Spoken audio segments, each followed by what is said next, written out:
On November 2nd, 2023, a bushy-haired CEO sat on trial, with the world watching closely. Once, Sam Bankman-Fried was the head of cryptocurrency giant FTX. Now he was disgraced, watching his empire fall apart as the law caught up to him. His charges? Fraud, conspiracy, and money laundering.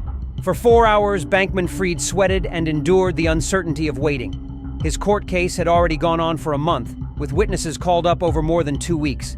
Each new piece of evidence was increasingly shocking. Would they find him guilty? Could his money save him? All these and many more questions ran through the CEO's head. Finally, on that fateful day, the judges made their decision. Sam Bankman-Fried was found guilty. So how did Sam Bankman-Fried and his company, FTX, go from market leader once upon a time to total collapse? The truth is chilling. FTX's early days were nothing short of amazing. Soon after its founding, FTX quickly rose to dominate the market. Cryptocurrency began to boom in early 2021, and the price of Bitcoin peaked at $64,000, up from $10,000. As crypto boomed, many people took notice. Not just customers, but also venture capital groups. These same groups, seeing the potential in FTX, invested nearly $2 billion in the company. When other competitors floundered, FTX took the growth opportunity and gobbled them up in buyovers. Amongst the many companies absorbed were names such as Liquid Global, LedgerX, and Blockfolio. FTX also pursued aggressive marketing campaigns. The company ran Super Bowl ads and celebrity endorsements. This includes athletes like basketball superstar Shaquille O'Neal and the famous American football player Tom Brady. FTX even acquired naming rights to the Miami Heat basketball team's arena. Their marketing campaigns all had one thing in common: a promise that people could put their money in these accounts and earn higher yields than the average bank. At the time, the idea seemed outlandish, but FTX delivered on their promise for a while. At its peak near the end of January 2022, the company's value was estimated to be $32 billion. But it would soon end when a series of events led to the company declaring bankruptcy, along with being accused of major financial crimes, ranging from fraud to misusing customer funds for personal gain. Even a hacker was involved. FTX's downfall began in 2022. In June that year, the price of Bitcoin had declined to $20,000 compared to its peak in 2021. Faced with this decline, many major platforms like Celsius Network and Voyager Digital started shutting down. FTX didn't seem to be affected, continuing business as usual, but all was not well under the surface. In November 2022, an article was published that opened the floodgates.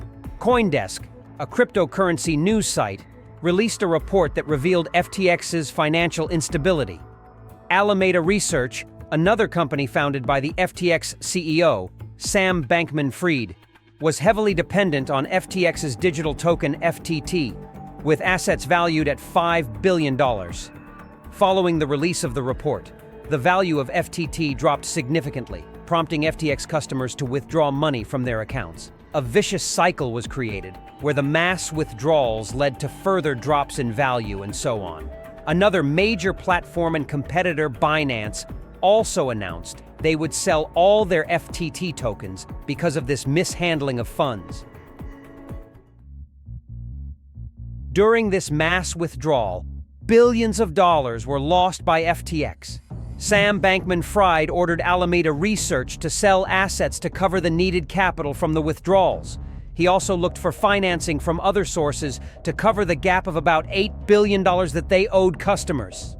On November 8th, FTX took a drastic measure to stop the outflow of money. They blocked customers from taking money out of the platform by removing that option online. This only made customers angrier, as hundreds of thousands of them did not have access to their money. And even then, it wasn't enough to stop FTX from bleeding money. By the 11th of November, FTX filed for bankruptcy. During a later investigation into the fraud, it was revealed that Alameda's funding had been taken from customer deposits. FTX would borrow money routinely from customer assets, so not only were they misreporting, they were also stealing customer funds. Sam Bankman-Fried had also used FTX funds to buy personal luxury items, finance elaborate advertising campaigns, and make political donations. In late December 2022, Sam Bankman-Fried was arrested in the Bahamas and extradited to the United States. The U.S. District Court charged Sam Bankman-Fried with 8 criminal charges, including money laundering, wire fraud, campaign finance violations, and securities fraud. He pleaded innocent to all criminal charges. Bankman-Fried was released from custody with a $250 million bond, which is the largest in history. Unfortunately for him, the judge later revoked his bail and he was immediately jailed again. And the case didn't just involve FTX and Sam Bankman-Fried. FTX also sued Bankman-Fried's parents, who are both senior citizens. Why are they suing them, though? It may sound ridiculous, but there is a logic behind the company's actions. As FTX struggles to pay off its debts, the company is claiming that Sam Bankman-Fried's parents stole millions of dollars in company funds to enrich themselves and their pet causes. Their lawsuit aims to recover funds that the company claims were fraudulently transferred and misappropriated by Bankman-Fried's parents. According to FTX, Joe Bankman and Barbara Fried were aware of their son's schemes to defraud customers, but ignored all the warning signs. The lawsuit against them claims that the couple discussed with their son transferring a $10 million cash gift and a $16.4 million luxury property in the Bahamas to them, even as the company was on the verge of going bankrupt. Naturally, the parents' attorneys fired back, issuing a statement calling the lawsuit's claims completely false and a dangerous attempt to intimidate Joe and Barbara and undermine the jury process just days before their child's trial begins. Sam Bankman-Fried himself claims that his parents weren't involved in any of the relevant parts of FTX, but the lawsuit claims that his parents played a role from the beginning. Joe Bankman is a renowned tax attorney, so he's not ignorant of how financial systems work, and yet he has supposedly described FTX as a family business multiple times. The lawsuit claims he was given broad oversight of the company as early as 2018, both as an unofficial advisor and later as a paid employee. Barbara Fried, an expert in legal ethics, never held a formal position within her son's crypto empire, but the lawsuit claims she also played a role as an advisor, particularly when it came to Bankman-Fried's political contributions. She described herself as her son's partner in crime of the non-criminal sort, the lawsuit claims. Sam Bankman-Fried had allegedly informed several FTX Group employees about his intent to rely on his mother's direction for political contributions. This includes who to donate to, the amounts and disclosure requirements. He also encouraged these employees to follow his mother's advice, according to the filing. Neither parent has been criminally charged with wrongdoing as of now. Of course, with FTX taking a fall, their competitors were all too eager to take advantage. Binance agreed to buy out FTX on November 8th, before the full extent of its problems went public. Changpeng Zhao, CEO of Binance, was one of FTX's first investors. However, the deal fell through, and Binance cited the mishandling of customer funds and the U.S. investigations as the reason for backing out of the acquisition. As a result of corporate due diligence, as well as the latest news reports regarding mishandled customer funds and alleged U.S. agency investigations, we have decided that we will not pursue the potential acquisition of FTX.com. In the beginning, we hope to be able to support FTX's customers to provide liquidity, but the issues are beyond our control or ability to help. It's clear that Binance saw the writing on the wall and didn't want to risk getting dragged down with FTX. Imagine that. The situation was so bad that even Binance refused to take the risk of buying them over. While FTX sues the parents of Sam Bankman-Fried, at the same time they are also being sued in court in an ongoing case. Their investors filed a class action lawsuit against FTX and its celebrity endorsers on November 15, 2022. The civil suit claimed FTX used false representation and deceptive conduct. The lawsuit also accused FTX of using a Ponzi scheme to misuse funds and move customer money between entities. Much of the money misused has not yet been reclaimed. As of January 2023, $5 billion in assets had been recovered in cash and liquid assets. The total assets missing were estimated at $8 billion. FTX is now at the center of a federal investigation into what prosecutors have called one of the biggest financial frauds in U.S. history. In the interim, as Bankman-Fried is unable to run the company, FTX is being handled by John J. Ray III, a corporate restructuring expert who testified earlier this year that the FTX case is one of old-fashioned embezzlement. A bankruptcy judge has also granted FTX permission to sell all its digital assets, valued by the company at around $3.4 billion, to repay customers. Shortly after Ray, who oversaw Enron's liquidation in the early 2000s, took over at FTX, he told the bankruptcy court that he had never seen such a complete failure of corporate controls and absence of trustworthy financial information in his career. On April 9, 2023, another damning report was released by the FTX debtors. It outlined FTX's failures in greater detail. According to the report, the FTX group lacked appropriate management, governance, and organizational structure. These findings showcased multiple security failures. This includes private keys to move crypto assets often left in unencrypted files, and crypto assets left unsecured in hot wallets connected to the internet. It also named failures to use multi-factor authentication in critical areas, and several employees with access to the billions of dollars in crypto wallets worldwide. In addition, FTX lacked accounting and financial controls.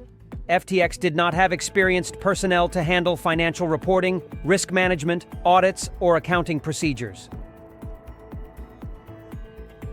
During the trial, multiple witnesses for the prosecution were called up.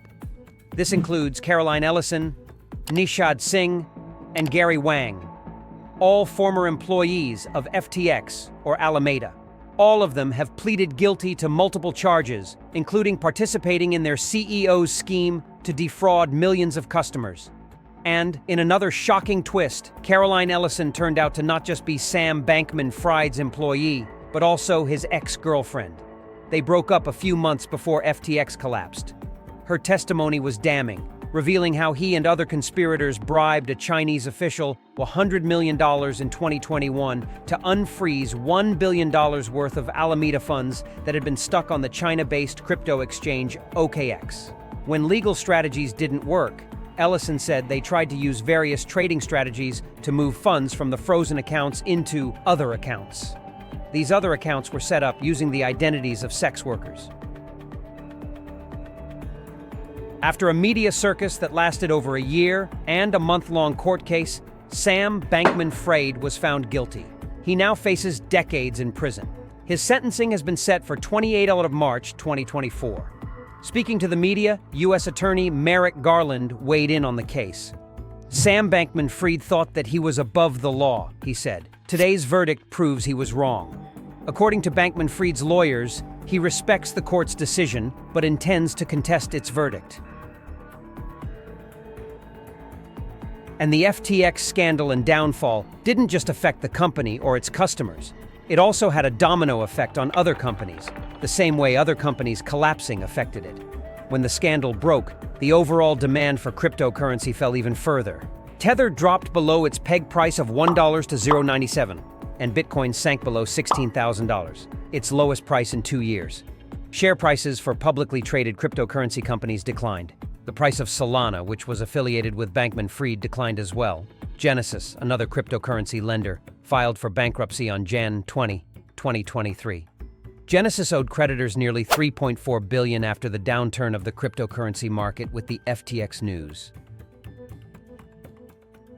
The FTX scandal also led to new legislation regulating cryptocurrency.